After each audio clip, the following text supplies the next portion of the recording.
Hi, lovely members of Agnes's SATs 11 plus, ICEB, GCSE and A-level group. And I know she'll tell me off for getting that wrong and all back to front, but sorry, Agnes.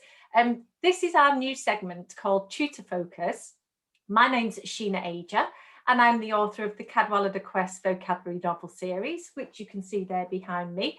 But Tutor Focus is not about me. This is about enabling our parents to get to know the tutors that are available in our group.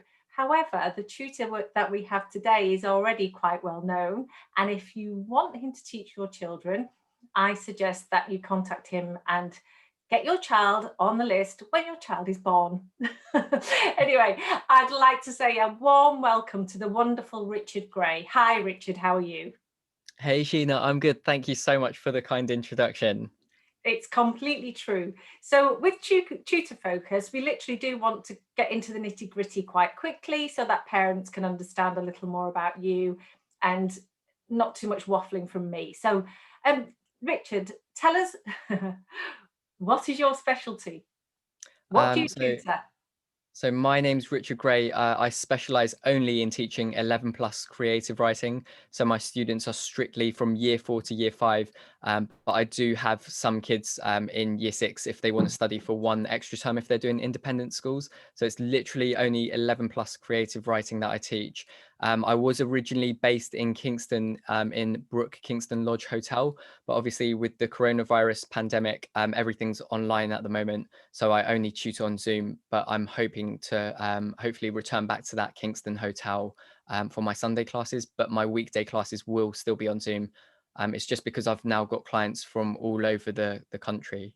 Yeah, I can imagine the whole landscape has changed because of COVID. That's great, thanks. I mean, you covered everything there, Richard. So why and how did you become a tutor? Okay, so this is a bit of a long one. So just to give some background, I'm actually a former Tiffinian, so I went to Tiffin school, and this was many years ago, and it used to be verbal and non-verbal back then. So my first ever clients, what I was doing my GCSE, so I was in year 11, and it was actually through a family friend, and they wanted me to tutor for verbal and non-verbal. So back then, GL assessments was actually Neffa Nelson. So I used to have all like the Neffa Nelson packs. And it was good, like bit of pocket money for like a year 11. And it was something I enjoyed. And then when I went to, when I was in sixth form, I continued doing that. So I used to tutor like Key Stage 2 and GCSE maths back when I was doing my A levels. Through uni, I did a little bit of that to fund my university studies.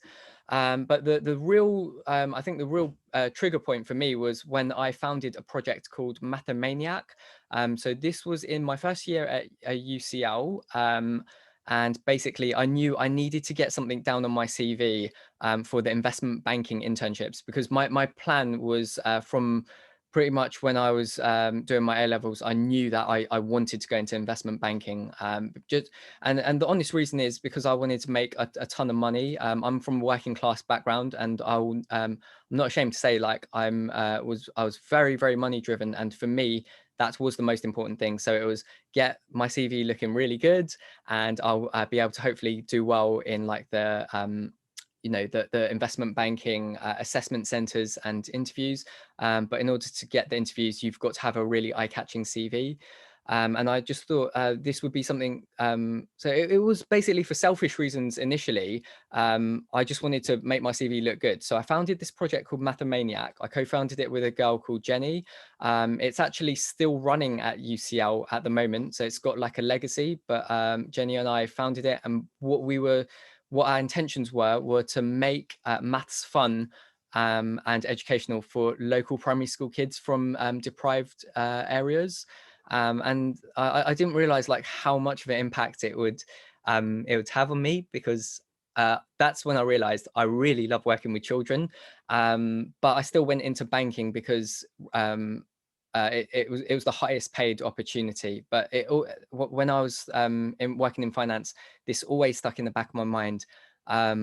My aim was quite clear, because I didn't really enjoy my time in banking. I did about 6 years, and I can't really say many positives apart from I got paid a ton of money. But yeah, I said to myself, when I make enough money, when I've paid off like my mortgage, I will be a free man, and one day I'll work for myself, because I've always been entrepreneurial.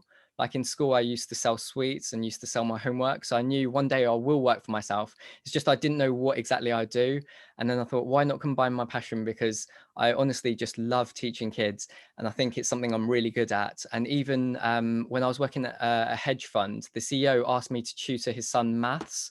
And his son went from like the middle set to the top of the top set in less than 6 weeks. And the CEO wrote me like a really glowing reference, because he said he's never seen anyone like produce that for his son. So that's how I knew I had a talent for teaching. Well, that's really interesting. And it's a brilliant segue, Richard, because my next question is, what are your greatest tutoring strengths? I think I know what they are, but let's hear them from you. Um, so I don't know if you agree with me, but I think the three things that I'm good at is, one, I've got a really good connection with kids. Like they really take to me, and I'm quite approachable and friendly. Like I'm not intimidating or scary. Number two, I think I'm quite humorous, and the kids just find me hilarious. Like in my classes, kids are always laughing, and if you see my Facebook Live, you'll see that I try to make lessons entertaining. And number three, I'm very good at breaking down complex topics into something that's very easily digestible. And that is from working in finance, because I used to work for a long short credit fund. So the products were very technical. They were called credit default swaps. And sometimes we had to like explain them to almost like lay people. So you'd have to explain a very complex product into something quite simple. And I realized if you can explain something really well to a primary school kid, it means you've actually understood it yourself. Absolutely. I couldn't agree more. And one thing I have found out about you, which I've said, you're very funny. Thanks. Secretly funnier than you even appear. I know that. But also you're very wise. And, you know, as an old lady of 56 nearly, I will come to you for advice because I trust you. And I think that's incredible, because when I get a bit wah and a bit woo-woo, you always bring me right back down to earth. But I think your mum's a bit wah and woo-woo, isn't she, like me? So My mum's very much like you, Sheena. Yeah. So I would say like my demeanor towards the kids is very childish and friendly, but when I'm dealing with adults and parents, I'm quite stoic. I'm quite wise. I mean, basically, I feel I know what I'm doing, because in my mind, I'm a lot older than I am. But when I'm doing a delivery of like a lesson, I'm acting like just a big kid, and that's what engages the kids. and so that leads me again to, what's your favorite part of tutoring? The favorite part is definitely the children, and that's touching back on why I wanted to become a tutor, because I just find them really enjoyable to deal with. And I think you have to have that comparison, because I've dealt with some uh, challenging and difficult characters, shall we say, in the financial industry, and not everyone's particularly pleasant. For kids, they're really innocent. They're not malicious. They're not out to get you.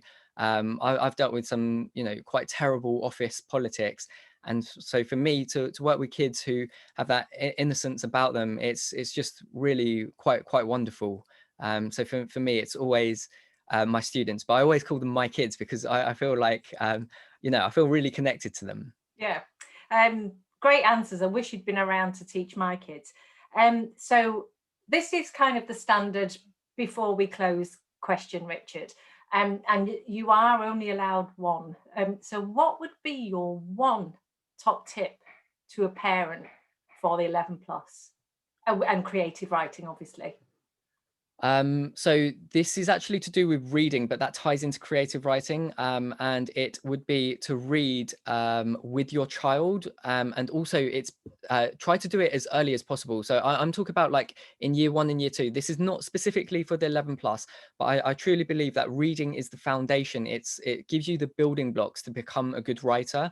So not just like in terms of the creativity, but also in terms of learning vocab, because I really believe in compounding. So if you read regularly from the age of like year 1, year 2, It's much better to do that like 10 minutes, 20 minutes a day, rather than trying to stuff 2 hours a night 3 months before the 11 plus, because you know that you need to learn 1,000 essential 11 plus words. It just doesn't quite work like that. So you need to start early and pace it out slowly, and that reading will really build your vocab. And I've seen it, because the top writers, they're just natural readers. Like, I don't need to tell their parents, oh, your kid needs to read more. The ones that do it themselves, they're so easy to work with. I can tell a natural reader when I see them. Yeah, I couldn't agree more. As you know, I've got somebody who doesn't read at all, and I didn't have a formal education, but my love as a child was reading. So I couldn't agree more with you there, Rich. So one thing I'd like to say is thanks to Agnes for dreaming up this new spot, which, you know, I've said before, Agnes is a human dynamo, and the ideas she has for the group are quite amazing. And so thanks for this, and thanks for asking me to do it. And just before we go, Richard, where can we find you online, and where can we, because I know you have lots of free, fabulous resources on your website, and they are genuinely free. So where can we find you, Richard? If you could tell the parents, then they can go to your site. So the easiest way to do this is probably go to the Crystal Tuition Facebook page. So if you just type in Crystal Tuition on Facebook, it will pop up. You can also head over to crystaltuition.com. And if you look at the various drop-down links, there's a section called Free 11 Plus Past Papers. It's not really past papers, but basically it's all the PDFs that I've created, or sometimes they've been created by my students. I've used student example stories. They are genuinely free. You don't need to give me your email. Like, I'm just happy to distribute my material. Like, I just feel it's a good use for people to look at it. And also there is the blog as well. And again, that's mainly the student work. So sometimes I host like poetry competitions, or sometimes if a kid has done outstanding work, it will get featured on my blog. And sometimes there are like a 1 paragraph tip on how to, make your writing more interesting, maybe using color adjectives, or how to use onomatopoeia or similes, something like that. Yeah, and obviously we've got your SOAP, your brilliant acronym SOAP. I'm sure, is there a PDF for that on the site as well, Richard? There is.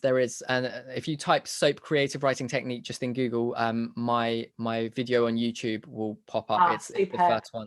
Because So you I can. recommend all parents to have a look at that. And there is one thing I want to say before we go, Richard, and one thing that I've realised. A lot of parents sort of really focus on creative writing because they've just got an exam to sit. I really wish that my kids had had to do a creative writing exam, because I think because they didn't, they struggle now with writing, even at GCSE and A level with essays. So, you know, to all parents watching, even if your 11 plus does not involve creative writing, don't ignore it, because it will come back and bite you, because it has with me, because we focus so much on CEM. There wasn't creative writing then. So, if you've got a child, do go onto Richard's site, do have a look at his PDFs, and do find the time to do some creative writing with them, because it will help in the future. So, Richard, it just remains for me to say thank you so much. You're a brilliant guy. Thank you, For my Sheena. son. Thank you so much, Sheena. And we'll look forward to seeing you in the groups and everywhere soon. Bye, Richard. Cheers, Thank you Sheena. so Bye, much. guys. Bye. Bye.